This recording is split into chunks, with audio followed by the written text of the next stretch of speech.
Alors, nous sommes dans le petit studio ici, dans ma maison.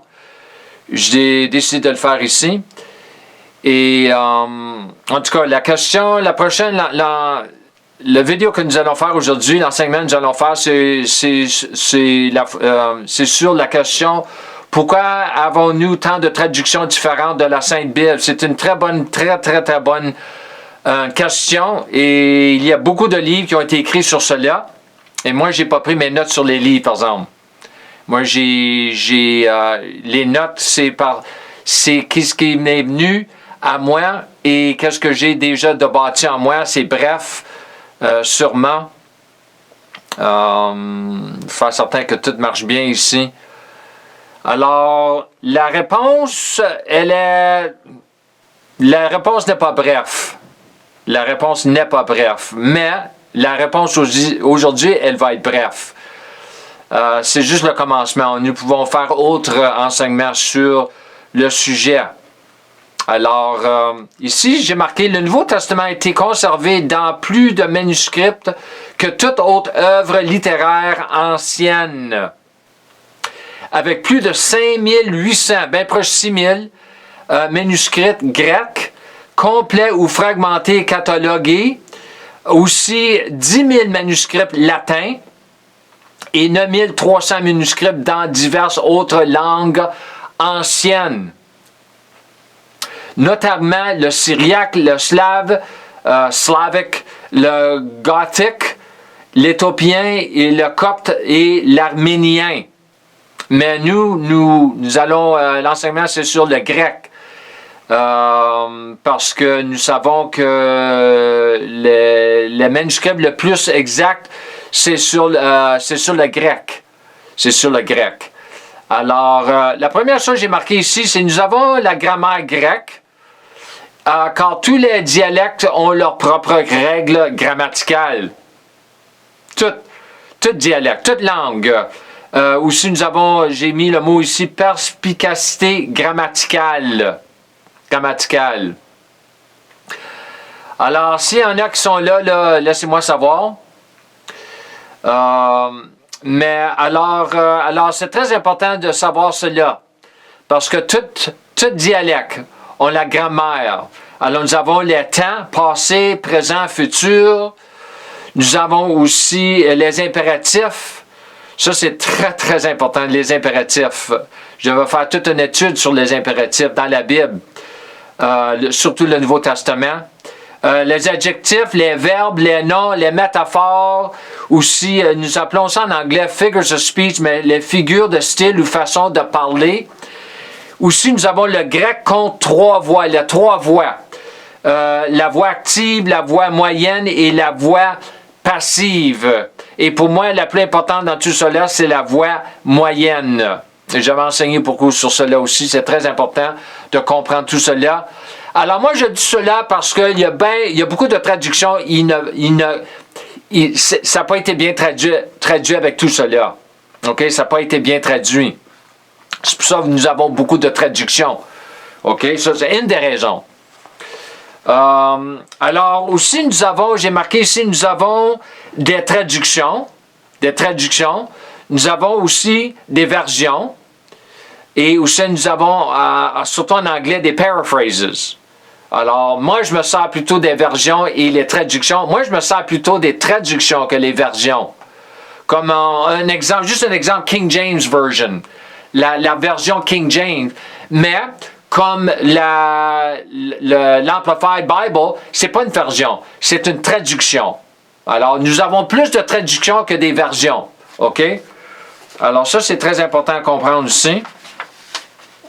Alors, si j'ai marqué, nous avons 26 traductions françaises disponibles.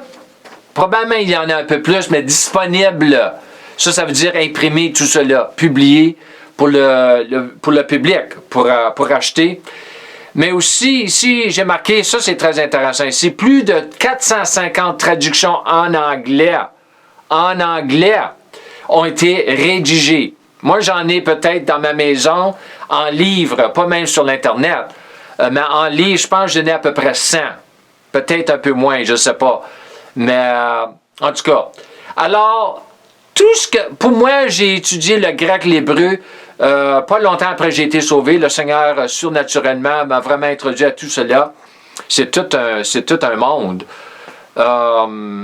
Mais moi, une journée, j'étais dans une de nos chaises en bas ici, et j'étais en train de prier. Et j'ai pris ma petite enregistreuse et j'ai posé la question que je devais demander au Seigneur à partir de quel texte grec est le plus précis pour travailler avec. Parce que j'ai plusieurs textes grecs dans ma bibliothèque. Et alors, je voulais lui demander la question.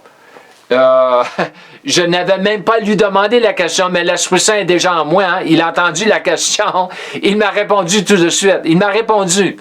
Alors, beaucoup seront, j'ai marqué ici, beaucoup seront d'accord avec moi, mais beaucoup seront fortement en désaccord avec moi aussi, concernant qu'est-ce que moi je crois les textes grecs les plus précis sont.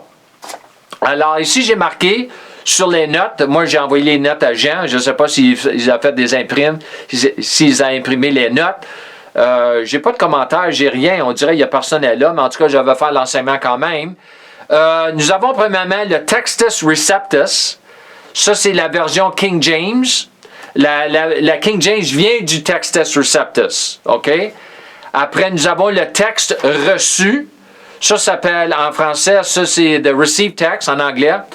C'est la traduction de J.P. Green qui s'appelle KG3, King James 3. Et ensuite, nous avons le texte de majorité. Ça, c'est la nouvelle version King James, New King James Version. Et ça, c'est la parole que le Seigneur m'a donnée concernant ma question que je voulais lui poser. Plus tard, c'est le texte de majorité. C'est ça que j'ai eu en dedans de moi, dans mon esprit, the majority text. Et je n'avais jamais entendu parler du majority text. J'avais seulement un livre dans ma bibliothèque concernant le majority text. Mais ça a commencé toute ma recherche encore plus. J'ai acheté des livres, j'ai pas emmené mes livres avec moi, mais peut-être plus tard on peut faire un enseignement sur le texte majoritaire et je vais sortir mes livres avec moi. Alors, c'est ça que le Seigneur m'a donné. Alors, moi, je base toutes mes études sur le texte majoritaire. Alors, ici, j'ai marqué juste une coupe de textes grecs inférieurs. Inférieurs. Pas plus précis, mais inférieur. C'est le texte grec de Westcott et Hort, 1881. Et aussi, nous avons le Novum Testamentum Gratia. Ça, c'est latin, ça. Ça, c'est Nestle Allen Edition. Ça, c'est la nouvelle édition. 28. Ils appellent ça NA28. Je pense que la dernière, c'est en 1980, les 90, 91, 92, je crois. Mais moi, je ne me sers pas de celle-là, mais j'ai beaucoup de livres avec ce texte grec-là. Tu peux apprendre beaucoup de ces choses-là. Ils ont beaucoup d'études.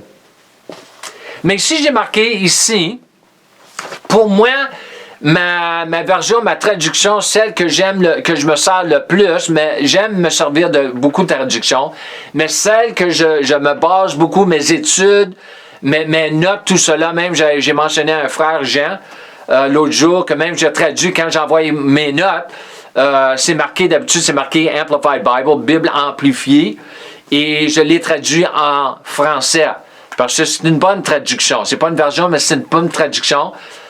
Il y a des erreurs, mais c'est une bonne traduction. Alors, juste pour un exemple de beaucoup d'exemples, nous allons regarder, j'ai marqué ici à titre d'exemple, voici la différence entre la Bible Amplified, la Bible amplifiée, classique, la classique. Ils ont sorti avec une nouvelle une couple d'années passées, elle est moins bonne, elle est bonne, mais elle est moins bonne. Et la Bible amplifiée classique, et la Louis II 21. Ça, c'est la dernière traduction de la Louis II. Elle est bonne. C'est une bonne traduction. 21 en ce qui concerne quoi? J'ai pris seulement un verset. Un verset. Et nous allons la lire dans la Amplified, traduit en français. Parce que l'Amplified n'a pas été traduit en français encore. C'est juste en anglais. Alors, nous allons la lire en français. Et ensuite, nous allons lire de la Louis II. Vous allez voir la différence, une grosse différence.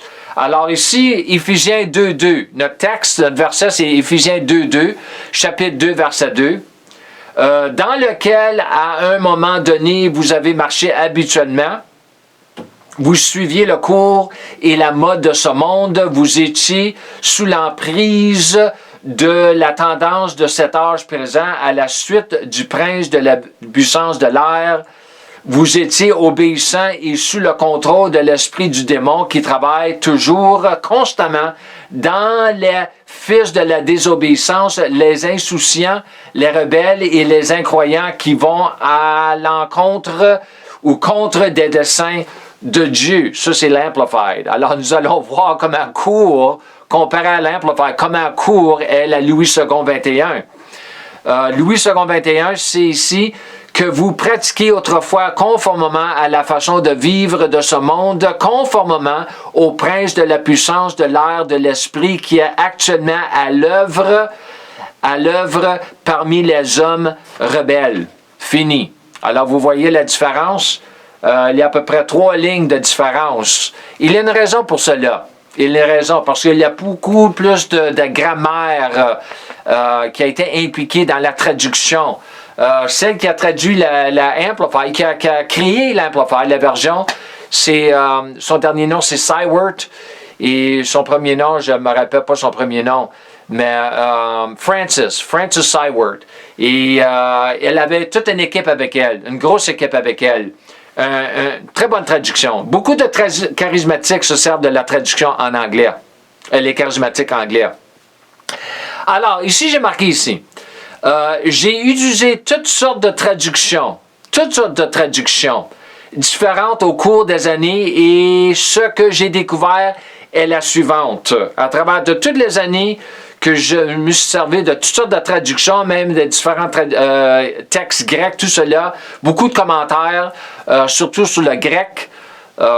Ici, j'ai marqué ici, aussi important que cela soit d'avoir une traduction précise, c'est très important ça.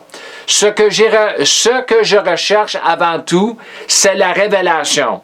C'est la révélation, ainsi que la bonne interprétation par le Saint-Esprit de versets spécifiques dans leur propre contexte. Ça, c'est le plus important pour moi. Ça devrait être le plus important pour tout le monde.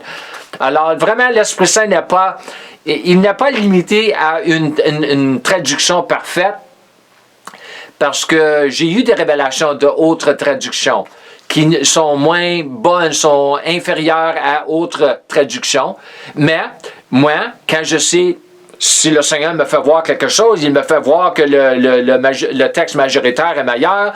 S'il me fait voir que la New King James est meilleure que autre traduction, que la NIV, tout cela, je vais me servir de ces choses-là. Parce que lui peut s'en servir encore plus de ces choses-là. Alors ici, j'ai marqué, et pas seulement la révélation, mais l'application de ces versets spécifiques dans ma vie de tous les jours, ainsi que dans mon appel dans le royaume de Dieu. Ça, c'est très important, ça. Parce que le Seigneur nous parle à travers sa parole. Ça, c'est le mode primaire qui nous parle. Et quand il te donne des versets spécifiques, il te donne l'interprétation pour ton appel, tout cela, c'est parce qu'il veut que tu appliques ce verset ou ces versets dans ta vie. Parce que ça fait partie de ta vie en Christ, mais aussi ça fait partie de ta vie concernant ton appel dans le royaume, dans le corps du Christ, dans l'Église. Alors ça, c'est des choses qu'on peut partager un peu plus tard aussi. Il n'y a pas de fin dans tout cela. J'ai même pas commencé. Ça, c'est la liste que le frère Jean Tambou m'avait envoyée. Il m'a envoyé une liste des choses qu'il voulait que j'enseigne sur.